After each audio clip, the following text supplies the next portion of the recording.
Hi, this is Kathy Ganatic. I'm continuing my series on the 36 decans of the Zodiac today with Sagittarius I, the first 10 degrees of Sagittarius.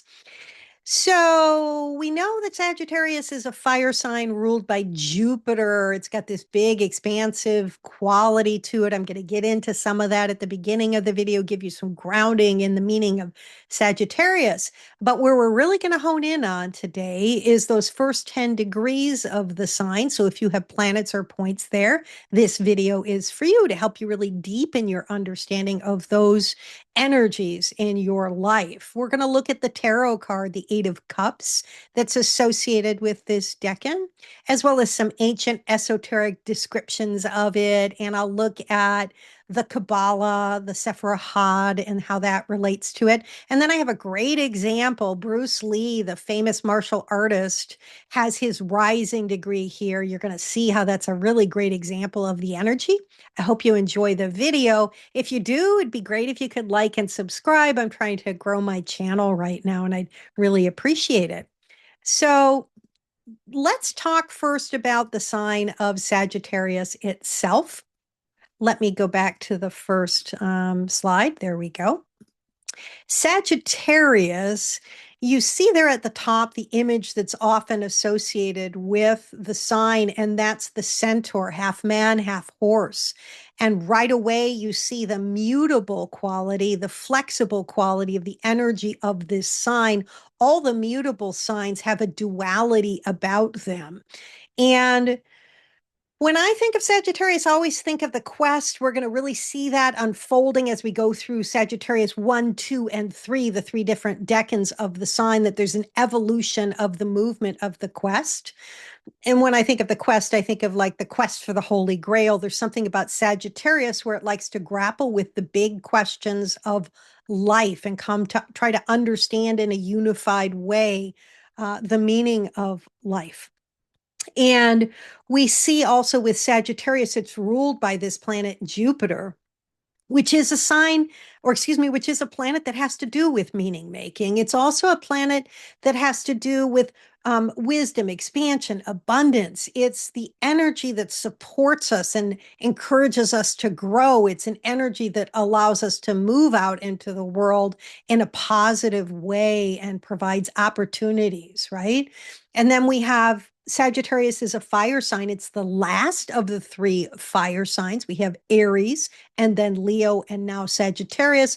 All of the last elements of a sign have to do with the world at large. The first element tends to have to do with us personally, so Aries. The second element has to do with us in connection with another, so that's Leo. But then we get to Sagittarius, and it's more about the world at large. So again, Sagittarius folks can sometimes be curious about again the meaning of life and try to bring that energy out into the world for the greater good. There's an enthusiasm and an inspiration about all of the fire signs. And then of course we already talked about the mutability. So then when we look when we move to the particular decan, what differentiates this part of Sagittarius are the decanic rulers. And basically, that's just this idea that in addition to Jupiter ruling the whole sign for this particular 10 degrees, we have two other rulers. And here we have Jupiter under the triplicity system. So it's a Jupiter decan. We already talked about Jupiter.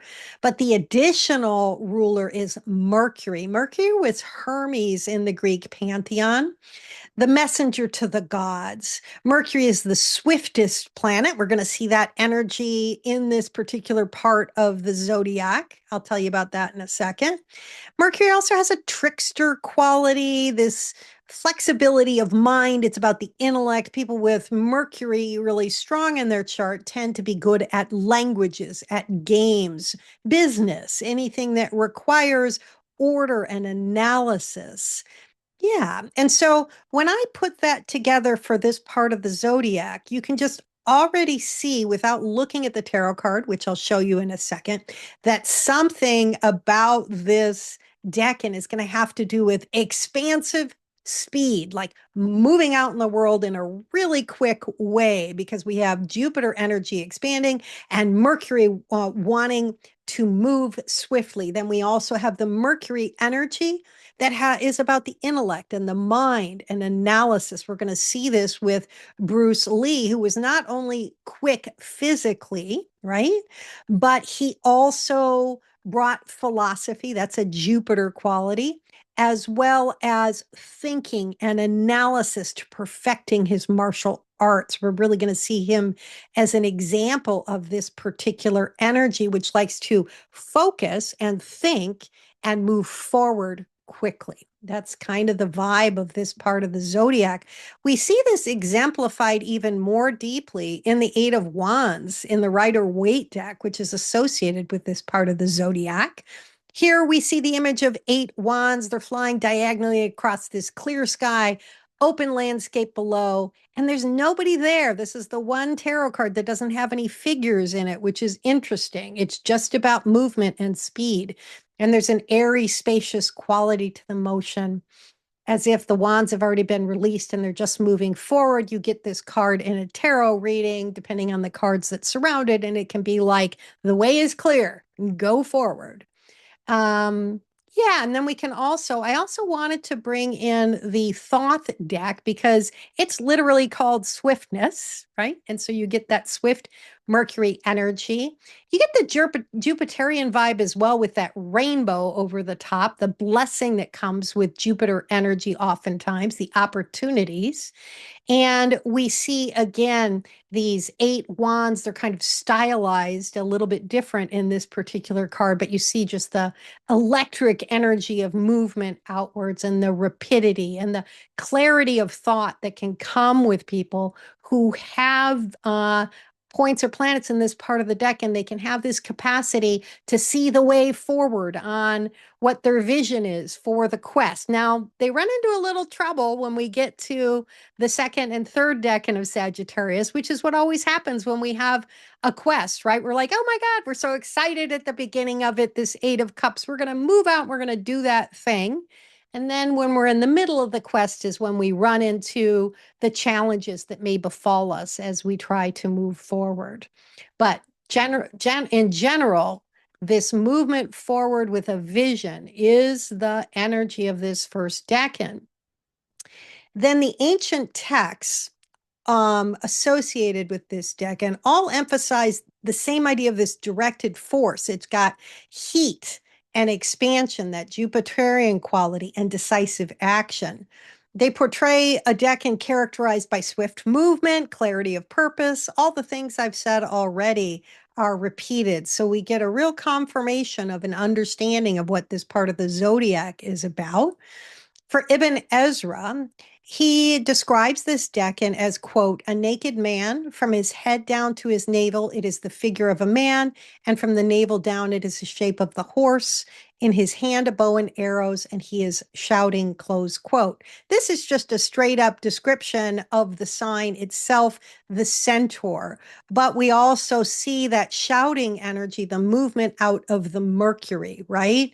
And then if we look at the Picatrix, it describes this decan as, quote, three bodies of men, of which one is yellow, another white, but the third red. And this is a face of heat, weight, and of fructifying in fields and on lands, of sustaining and dividing, close quote. This is ancient language, obviously. So we get the vibe. Fructifying basically just means not just abundance, but you plant the fields and they grow and things work out for you, right? So there's a fertility which goes along with the energy of Jupiter, which brings opportunity and expansion. So we see that there. And lastly, Agrippa describes this decan as, quote, a man armed with a coat of mail and holding a naked sword in his hand.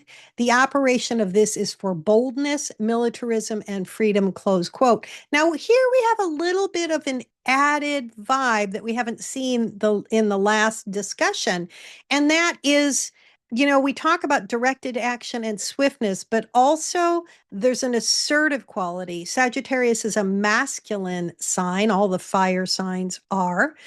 And so there is a movement outward, and we see this with Bruce Lee. Not only was he a martial artist, but he used different weapons in his, including nunchucks and things like and poles in his work. So we see that you can add in a layer of a desire to move forward in a really assertive way as part of this decan, not just everything flowing, but also that you have the will yourself to implement your quest as part of this decan. And then we look at the Kabbalah, the tree of life, this mystical diagram that represents the descent of design inspiration into the into the material world. So you see there the lightning flash in yellow that traces the flow of creative energy from divine source, cater at the bottom to the physical world to at the top, down to Malkuth, the physical world. So part of what the tree of life shows is how life unfolds for us, how we manifest things. We get an inspiration and then we manifest it in the real world. And the each of the different sephira, which are those little circles there, relate to where we're at on the path. And so there's an association we can draw here when we take the number of the tarot card that's associated with the Sephira. And here we have the number 8, and that helps us flesh out even more what the energy is or can be associated with the tarot card as well as the decan. That was a long sentence. So the number 8 on the tree of life corresponds to the Sephira Had on the pillar of form. There's 2 pillars. And moving from Netzach, the number 7, which we just saw with the 7 of Cups, which was Scorpio, and now we're moving to the 8 of Wands, Sagittarius. This describes a shift from raw feeling and instinct, which are the 7s carry, to actually moving into the world and bringing your project forward, making that choice. If you go back and look at the Scorpio 3 video, you saw that something about it was like about imagining different possibilities. And now we're moving into the 8 and we're stepping into something, right? And it's a movement from raw feeling and instinct to clarity, structure, and deliberate thought. We're giving form at this point.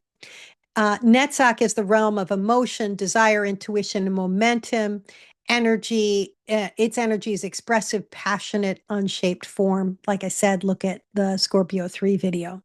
Had, on the other hand, takes that energy and refines it, giving it form, language, analysis, and precision. Where the 7 says, I feel, I want, I search forward. The 8 says, I understand, I organize, I articulate.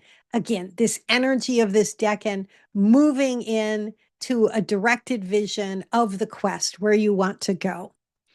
The passage from the 7 to 8 is the point where inspiration becomes communicable, where emotional force becomes strategy, and where instinctive action becomes intentional direction.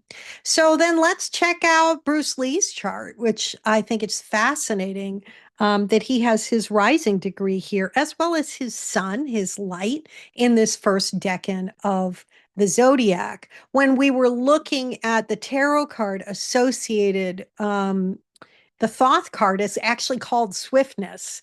And so when I read Bruce Lee's biography, I was just blown away by the fact that not only of how quick he was, and how that fits with this decan. Because one of the things that happened in the 60s, the way the cameras worked or videos worked, they were kind of slow, slower than they are now. And so the videographers actually couldn't capture whenever he did moves as quickly as he could do his martial arts moves. They would turn out to be blurry or you couldn't even see them. And so he had to actually slow down his movement when he was doing videos so they could capture what it was. So that's just, again, astrology always blows my mind. In general, his biography, he was a martial artist. I think most folks know he made a number of movies as well. And he also developed his own martial art form, the Tao of Jeet Kune Do. Apologies if I did not pronounce that correctly. He basically took a bunch of different types of martial arts, as well as boxing and fencing, and he put them all together to create his own form. That shows the mutability in part of Sagittarius energy, right? And he was known for his lightning fast moves. There's the description I just gave you.